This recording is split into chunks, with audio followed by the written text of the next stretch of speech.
Le ministre ivoirien du Tourisme et des Loisirs, Siandou Fofana, plaide pour un tourisme équilibré dans le monde. Avec l'arrivée du Covid-19, beaucoup de voix autorisées ont fait part de leurs préoccupations quant à la situation africaine. Elles craignaient le fait que la pandémie rende le continent africain infréquentable, aussi bien pour les affaires que pour le tourisme. Un point de vue qui n'est nullement accepté par le ministre ivoirien. Quand on prend le continent africain, le continent n'a pas été aussi touché que bien d'autres continents.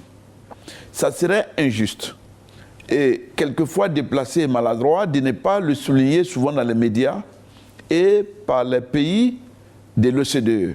De leur point de vue, l'Afrique a un système sanitaire désuet, un système sanitaire qui n'était pas adapté à faire face à de telles pandémies et que nous allons être décimés. Voilà que nous avons été épargnés. Avec la suspension des voyages internationaux et les mesures de restriction qui ont obligé les États à fermer les frontières et sites touristiques, la Covid-19 a engendré des pertes financières énormes.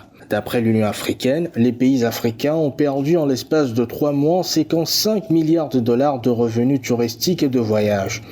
Nous allons formuler les recommandations suivantes, de faire en sorte que les pays qui n'ont pas atteint certains scores de contamination et un certain score de décès.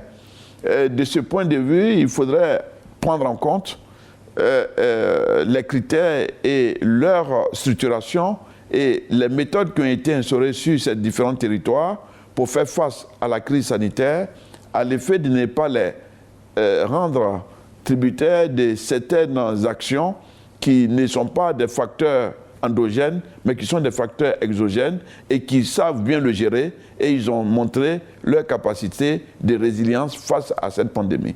Le 27 septembre 2021, la Journée mondiale du tourisme sera célébrée en Afrique et c'est la Côte d'Ivoire qui est choisie pour accueillir cet événement de grande envergure. Ce choix démontre à juste titre la capacité de l'Afrique à représenter le monde dans tous les domaines, y compris celui du tourisme.